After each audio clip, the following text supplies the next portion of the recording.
India और Canada के बीच में ये जो प्रॉब्लम दोबारा से क्रिएट हुआ है, जिसके चलते दोनों देशों के डिप्लोमेट्स को वापस बुला लिया गया है, इसका इम्पैक्ट आने वाले दिन उन सभी एप्लीकेंट्स की फाइल पे क्या होने वाला है जो एप्लीकेंट कनाडा के लिए किसी भी वीज़ा कैटेगरी के लिए जहाँ तो फाइल लॉन्च कर चुके हैं, जिन फाइल एम्बेसी में है, अपने रिजल्ट की वेट कर रहे हैं, जहाँ वो एप्लीकेंट जो फ्यूचर में कनाडा के लिए किसी भी वीज़ा कैटेगरी के लिए अप्लाई करना चाहते हैं।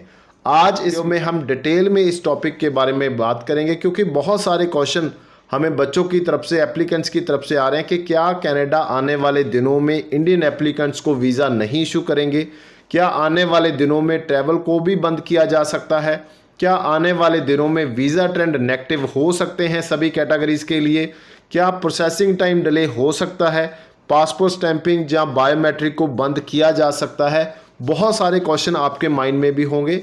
आज इस वीडियो में डिटेल में बात करेंगे कि क्या हो सकता है और कब तक ये प्रॉब्लम चल सकती है, इसका सॉल्यूशन क्या आने वाले दिनों में हमें मिलेगा, जो पहले जैसे रिलेशन है वो हमें देखने को मिलेंगे या नहीं।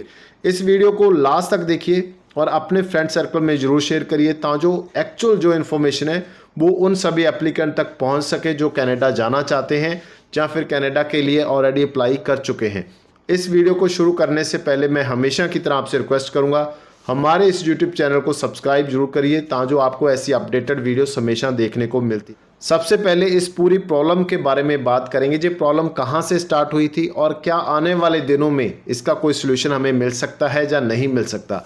जैसे आप सभी को पता है कि कनाडा में एक मर्डर हुआ था, जो कनेडियन सिटीजन थे, जिनके मर्डर के इल्ज़ाम लगे थे इंडियन गवर्नमेंट पे, और ये इल्ज़ाम किसने लगाए थे? खुद कनेडियन के प्राइम मिनिस्टर जस्टिन ट्रूडो ने।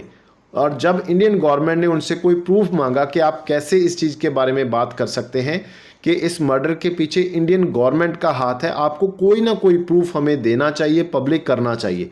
मगर कनेडियन गवर्नमेंट के पास, प्राइम मिनिस्टर के पास ऐसे कोई प्रूफ नहीं थे।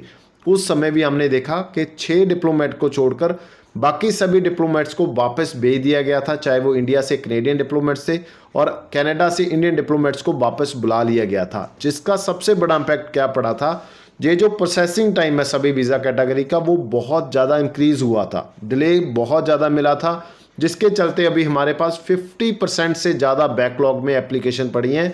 अगर मैं TRV की बात करूँ, इस समय वो दोबारा से एलिगेशन है वो लगाए गए हैं प्राइम मिनिस्टर की तरफ से इंडियन गवर्नमेंट पे, और इंडियन गवर्नमेंट की तरफ से भी वही सेम क्वेश्चन दोबारा से पूछा गया है कि अगर आपके पास कोई प्रूफ है जो ये साबित करे कि जो मर्डर हुआ था उसके पीछे इंडियन गवर्नमेंट या उसके किसी आदमी का हाथ है, तो आप उसको पब्लिक करिए। मगर वहीं पर फिर बात रुक जाती है, कोई भी ऐसा प्रूफ पब्लिक नहीं होता, जिसके चलते अभी जो भी डिप्लोमेट पेंडिंग थे दोनों कंट्रीज में, उनको वापस आने के लिए ऑर्डर जारी कर दिए गए हैं।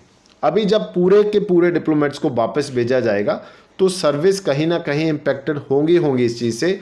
आने वाले दिनों में जो इंडियन लोग हैं, अगर वो कनाडा जाना चाहेंगे उनको भी प्रॉब्लम आएगा, जो इंडियन लोग कनाडा में बैठे हैं अगर वो इंडिया आना चाहेंगे उनको भी प्रॉब्लम आएगा।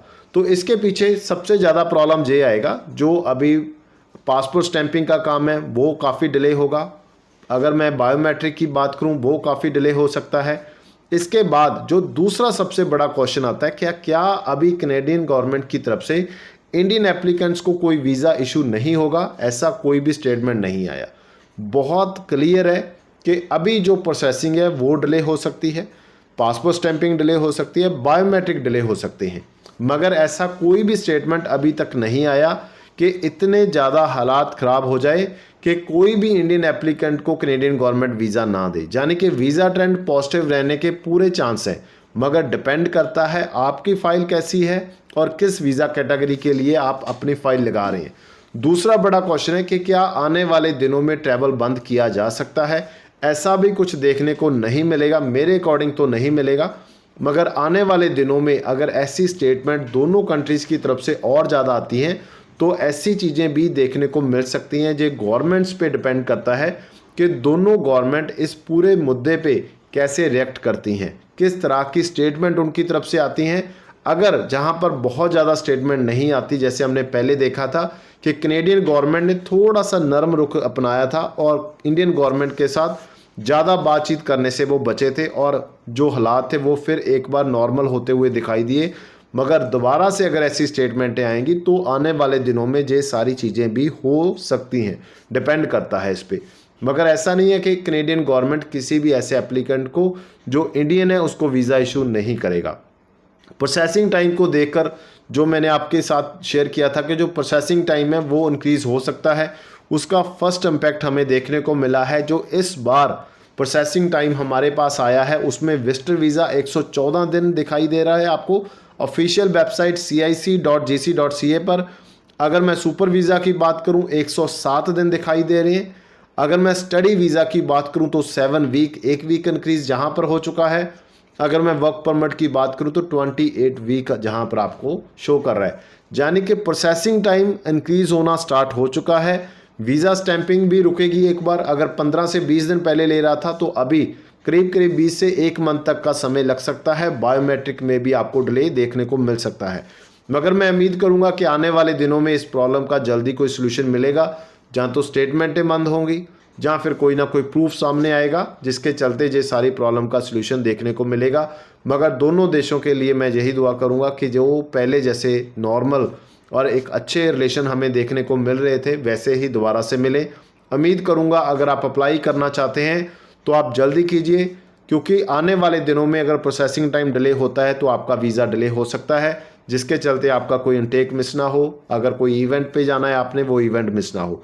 अगर किसी भी तरह की हमारे कंपनी से सर्विस लेना चाहते हैं तो आप नीचे दिए गए नंबर पे कॉल कर लीजिए। हमारी कंपनी आपको बहुत अच्छी सर्विस देने के लिए हमेशा कोशिश करेगी। थैंक यू सो मच इस वीडियो को लास्ट तक देखने के लिए।